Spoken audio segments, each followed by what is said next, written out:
女士们、先生们，欢迎您乘坐本次列车。列车运行前方到站是长沙南站。Ladies and gentlemen, welcome to take this train. The next stop is Changsha Nan Railway Station.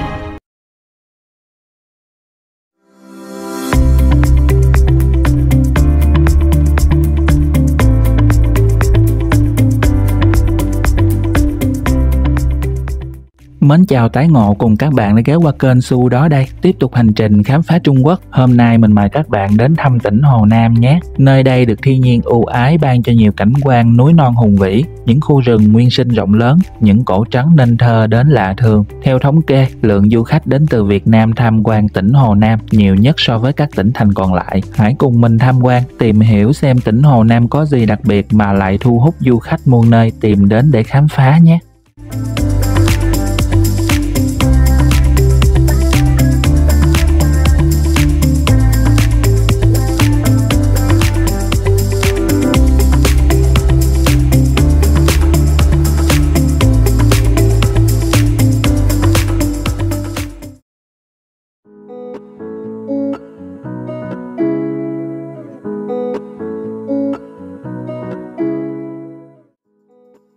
Hồ Nam nằm ở phía nam của vùng trung du sông Trường Giang và phía nam của hồ Động Đình. Đây cũng là hồ nước ngọt lớn thứ hai của Trung Quốc. Phía bắc hồ Động Đình gọi là Hồ Bắc. Thành phố Trường Sa là thủ phủ chính của tỉnh Hồ Nam. Thành phố được xây dựng ở vùng đồng bằng thung lũng dọc hai bờ sông Tương Giang, một nhánh phụ lưu của sông Dương Tử.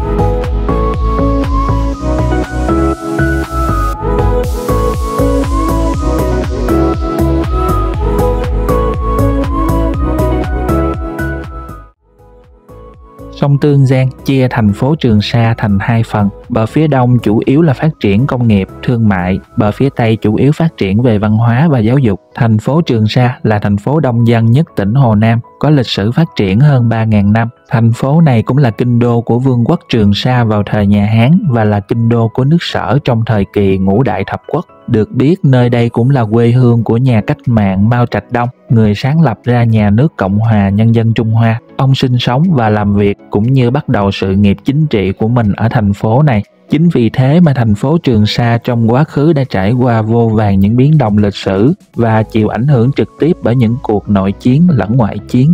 Hiện tại ở thành phố có bảo tàng Mao Trạch Đông là nơi trưng bày hình ảnh và không gian sống cũng như làm việc của ông vào những năm 1920.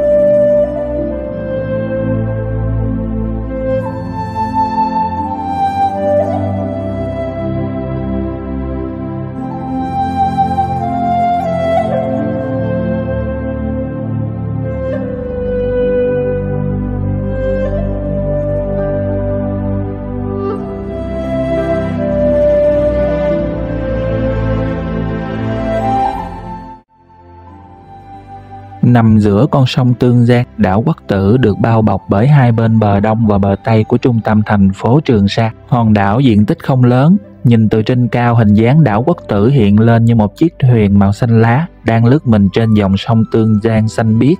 Điểm đầu của hòn đảo được xây dựng theo kiến trúc một mũi thuyền, nơi đó có đặt một bức tượng đá điêu khắc chân dung của Mao Trạch Đông vào thời trẻ. Bức tượng cao 32 m được xây dựng vào năm 2007, hoàn thành và đón du khách tham quan vào năm 2009.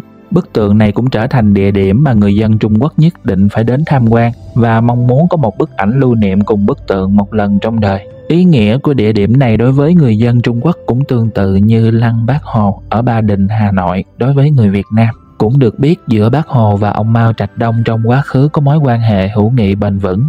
Hai nhà chính trị nổi tiếng này đã gìn giữ mối quan hệ thân mật trong suốt hàng chục năm.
Kinh tế và điều kiện sống của người dân ở Trường Sa cũng phát triển vượt bậc, với GDP bình quân đầu người khoảng 20.000 đô, theo thống kê vào năm 2019, nằm trong top 15 những thành phố phát triển kinh tế bậc nhất Trung Quốc.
女士们、先生们，很抱歉打扰您的美梦。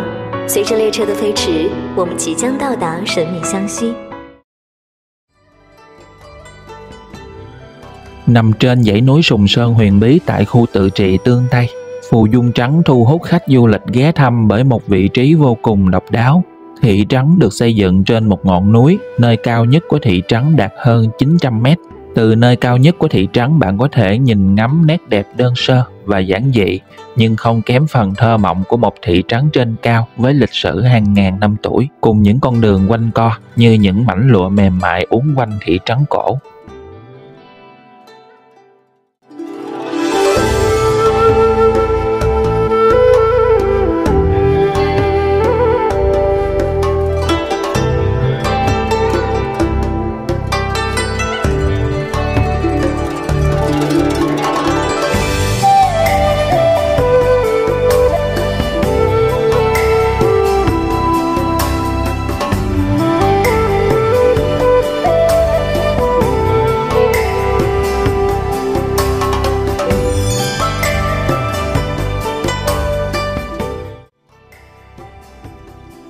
trấn cổ Phù Dung, trước đây có tên là Thôn Vương. Sau khi bộ phim Thị trấn Phù Dung năm 1986 được quay ở đây, Trấn mới đổi tên thành Phù Dung và đưa tên mình lên bản đồ du lịch Trung Quốc.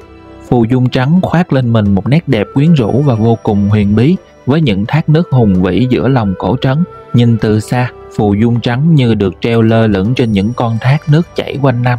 Vì vậy mà trấn Phù Dung được mệnh danh là thị trấn treo trên thác. Có một con đường nhỏ ẩn mình trên vách núi có thể đi xuyên qua thác nước để du khách di chuyển qua lại.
Khi mặt trời khuất dần sau những ngọn núi, Phù Dung Trấn trở thành một thị trấn cổ tích trong mắt du khách. Những ngọn đèn thay đổi màu sắc liên tục được trang trí khắp thị trấn cổ này. Trên mái nhà, đường đi, vách núi, hiệu ứng ánh sáng khiến Phù Dung Trấn lấp lánh trong màn đêm giữa đồi núi bao la.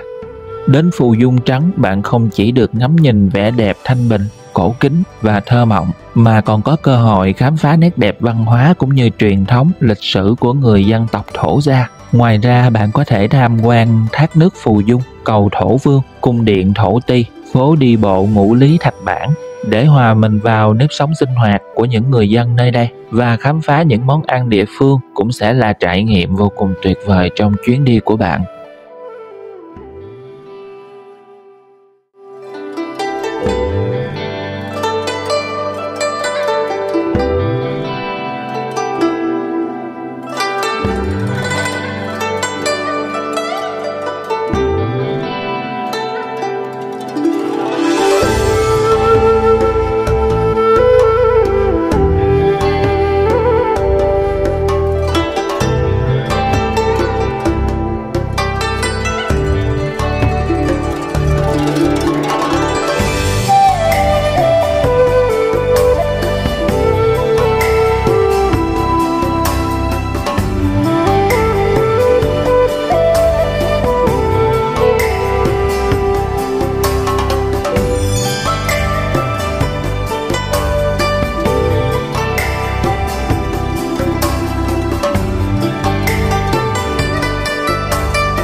Nói đến Trương Gia Giới, có vô vàn điểm tham quan thú vị, đặc sắc, mang giá trị văn hóa lịch sử cao. Đây được mệnh danh là nơi kỳ quan thiên nhiên hội tụ. Nơi đây được thiên nhiên ưu ái ban cho địa hình đồi núi, rừng đá sa thạch với cấu trúc, hình dáng đa dạng, phức tạp, hiếm có trên thế giới. Khi lớp vỏ trái đất hình thành, những dòng chảy chia cắt ở vùng đất này đã tạo nên những con sông, thung lũng và các hẻm núi. Nhờ vào sự kiến tạo này của thiên nhiên nên đã giúp nơi đây sở hữu những khối trụ sa thạch cao vút sừng sững, hình thù độc đáo, những hẻm núi quanh co hiểm trở. Nơi đây ngoài thu hút khách du lịch ra, còn trở thành bối cảnh, phim trường cho những bộ phim chiếu rạp nổi tiếng.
Không thể không nhắc đến Thiên Môn Sơn, là một ngọn núi nằm ở phía tây bắc Hồ Nam thuộc vườn quốc gia Thiên Môn. Đường lên núi Thiên Môn với 99 khúc cua cùng độ dốc đáng sợ. Thiên Môn Sơn được mệnh danh là một trong những cung đường nguy hiểm nhất thế giới. Dù chỉ dài 11 km nhưng chênh lệch chiều dài giữa điểm đầu và điểm cuối Thiên Môn Sơn lên đến 1.100 m. Nơi cao nhất của con đường ở mức 1.300 m so với mực nước biển. Ngoài ra, Thiên Môn Sơn còn nổi tiếng với con đường trong suốt làm từ kính cường lực tên là Sạn Đạo Kính. Con đường men theo vách đá dựng đứng đem lại cảm giác thích thú, hồi hộp cho du khách khi đến đây.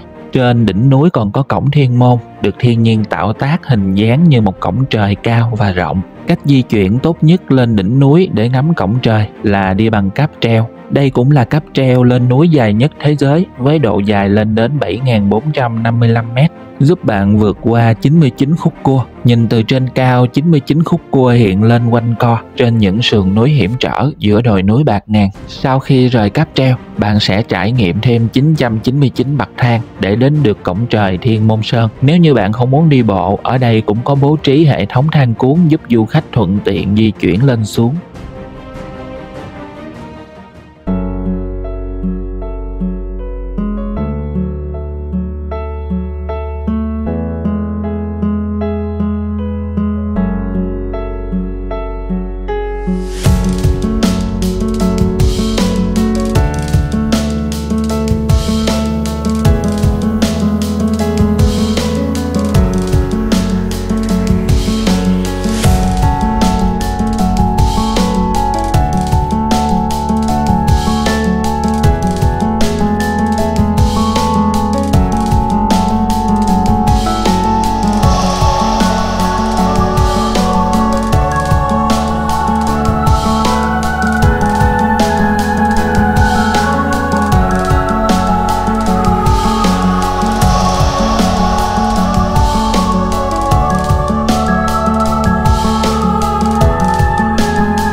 Một tổ hợp danh lam thắng cảnh ở phía tây thành phố Trương Gia Giới, bao gồm công viên rừng quốc gia Trương Gia Giới, công viên địa chất quốc gia Trương Gia Giới, cùng các khu bảo tồn với nhiều loài động thực vật quý hiếm và khu thung lũng giữa những dãy núi đá mờ sương. Bên cạnh sự kết hợp tuyệt vời của hang động đá vôi cùng với hẻm đá treo leo và những rừng cây tươi xanh rậm rạp đã tạo nên một cảnh quan thiên nhiên hùng vĩ hoang sơ, pha lẫn sự bí ẩn khó tả. Nơi đây được gọi chung bằng một cái tên là khu thắng cảnh Vũ Lăng Nguyên. Năm 1992, danh lam thắng cảnh Vũ Lăng Nguyên được UNESCO liệt kê vào danh sách di sản thiên nhiên thế giới. Năm 2004, khu thắng cảnh đầu tiên trở thành thành công viên địa chất thế giới. Năm 2007, quần thể du lịch rộng lớn này trở thành khu du lịch trọng điểm cấp quốc gia 5A của Trung Quốc. Ngoài ra tại đây còn được bố trí một thang máy ngoài trời cao 326 m, chính là thang máy Bách Long, được xây dựng trên vách núi treo leo, phục vụ cho du khách di chuyển lên xuống đỉnh núi Viên Gia Giới để ngắm cảnh. Từ đây, bạn có thể chiêm ngưỡng hơn 3.000 cột đá với vô vàn hình thù khác nhau.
Cầu Kính Thiên Văn Độ cũng là một địa điểm gợi ý cho những du khách yêu thích cảm giác mạnh. Cầu này còn được biết đến với nhiều cái tên gọi khác nhau như cầu kính Trương Gia Giới, cầu kính Đại Hiệp Cốc. Cầu dài 536 m, nằm ở độ cao 280 m so với đáy thung lũng. Cây cầu được làm từ 3 lớp kính cường lực cùng khung sắt chắc chắn, có thể chịu lực hơn 800 người cùng lúc. Đến đây bạn được tận hưởng cảm giác thả mình cùng mây trời, nằm giữa không trung bao la, dưới chân là thung lũng sâu thẳm mù sương. Còn rất nhiều địa điểm khác như Hồ Bảo Phong, Động Hoàng Long, suối Kim Tiên Khê, Thiên Tử Sơn, Thiên Hạ Đệ Nhất Kiều cũng là những địa điểm tuyệt vời tại đây mà du khách không thể bỏ qua.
Phượng Hoàng cổ trắng nằm dọc hai bờ sông Đà Giang, ở phía tây của khu tự trị Tương Tây, tỉnh Hồ Nam. Sở dĩ thị trấn này có tên gọi như vậy là bởi ngọn núi bên thị trấn trông giống như con chim phượng hoàng đang sải cánh bay. Ở đây chủ yếu là người dân tộc Miêu và Thổ Gia sinh sống, vậy nên bạn có thể nhìn thấy những người ăn mặc trang phục dân tộc ở bất cứ góc nào trong thị trấn. Xung quanh có rất nhiều cửa hàng chụp ảnh, cho thuê trang phục cổ trang, trang phục dân tộc và cả dịch vụ trang điểm giúp cho bạn tự do hóa thân thành những chàng trai, cô gái người Miêu và người Thổ để hòa mình cùng đất trời nơi đây, lưu giữ lại những bức ảnh lưu niệm tuyệt vời. Tại đây còn ấn tượng với 4 cây cầu nổi tiếng lần lượt là Tuyết, Vũ, Vụ, Phong, tức là cầu tuyết, cầu mưa, cầu sương và cầu gió, với kiến trúc đầy cổ điển. Mỗi cây cầu mang một thiết kế, một vẻ đẹp cũng như một ý nghĩa riêng.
Vừa rồi là một số địa điểm du lịch thú vị tại Hồ Nam, mong rằng góp một phần nhỏ thông tin hữu ích đến quý bạn gần xa. Còn rất nhiều địa danh du lịch thú vị khác chờ chúng ta khám phá. Nếu bạn cũng là một người yêu thích du lịch và khám phá Trung Quốc, hãy gợi ý cho mình một thành phố du lịch tiếp theo bên dưới phần bình luận nhé. Mình là Su đó đây, cảm ơn bạn đã xem video, like, share cũng như là theo dõi kênh của mình. Hẹn gặp lại các bạn ở những vlog tiếp theo nhé.